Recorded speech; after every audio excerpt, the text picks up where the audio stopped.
ময়মনসিংহ নগরীর boundary road. গুরুত্বপূর্ণ এই সড়কে ছড়িয়ে ছিটিয়ে পড়ে থাকে ময়লা আবর্জনা। শুধু সরকারি অফিস আদালতের সামনের এলাকা ছাড়া বাদবাকি প্রায় প্রতিটি সড়কে এমন চিত্র।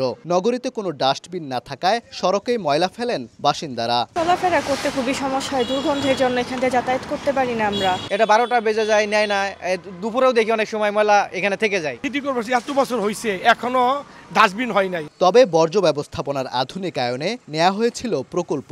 122 কোটি টাকার প্রকল্পে পরিবেশ বান্ধব বর্জ্য সংগ্রহ, অপসারণ, প্রক্রিয়াকরণ, মেশিনারিজ ও যান্ত্রিক ব্যবস্থাকে শক্তিশালীকরণের মাধ্যমে বর্জ্য পরিবহনের দক্ষতা বৃদ্ধি এবং পয়ঃবর্জ্য ব্যবস্থার উন্নয়নে প্রকল্প কাজ করার কথা থাকলেও তা হয়নি। প্রকল্পের 35টি গণশৌচাগার, 200 ডাস্টবিন ও 20টি সেকেন্ডারি ট্রান্সফার স্টেশন নির্মাণের কাজ পেয়েছে ঠিকাদারি প্রতিষ্ঠান ইউডিসি কনস্ট্রাকশন লিমিটেড। প্রকল্পের মেয়াদ শেষ হতে 7.5 মাস বাকি থাকলেও 2 বছরে কাজ হয়েছে মাত্র 20%। অর্ধেক পাউডারে দ্বিগুণ উজ্জ্বলতা। নতুন রিন অ্যাডভান্সড অর্ধেক পাউডারে দ্বিগুণ উজ্জ্বলতা।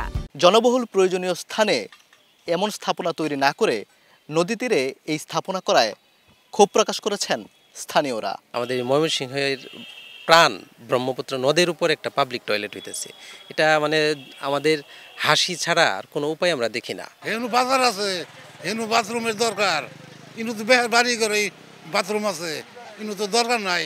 যদি দেখা যায় যে সিটি কর্পোরেশনের ভেতরে শৌচাগার নির্মাণের জন্য নদীকে বাছাই করে নেয়, তাহলে আমরা শৌচাগার হিসাবে সিটি কর্পোরেশনকে বেছে নিব। অপ্রয়োজনীয় স্থানে প্রকল্পটি বাস্তবায়ন করতে গিয়ে বাধার সম্মুখীন হয়ে কাজের মাঝপথে তা বন্ধ করে দিতে হয়। প্রকল্পের দুর্বলতার বিষয়টি খতিয়ে দেখে ব্যবস্থা নেওয়ার আশ্বাস নবাগত বিভাগীয় কমিশনার ও সিটি প্রশাসকের। বাধা তৈরি হচ্ছে এবং পাবলিকের জন্য করতে পারতেছে না। প্রশাসনিক সহযোগিতা পাইতাম তাহলে তো প্রবলেম ছিল না, তারা এসে সলভ করে দিত। যে স্থান না নির্ধারণ করে যদি প্রকল্প নেওয়া হয় তো সেটা তো অবশ্যই বিব্রতকর অবস্থা করতে হবে।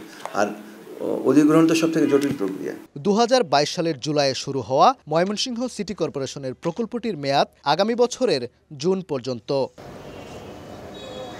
ওবায়দুল হক, সময় সংবাদ, ময়মনসিংহ।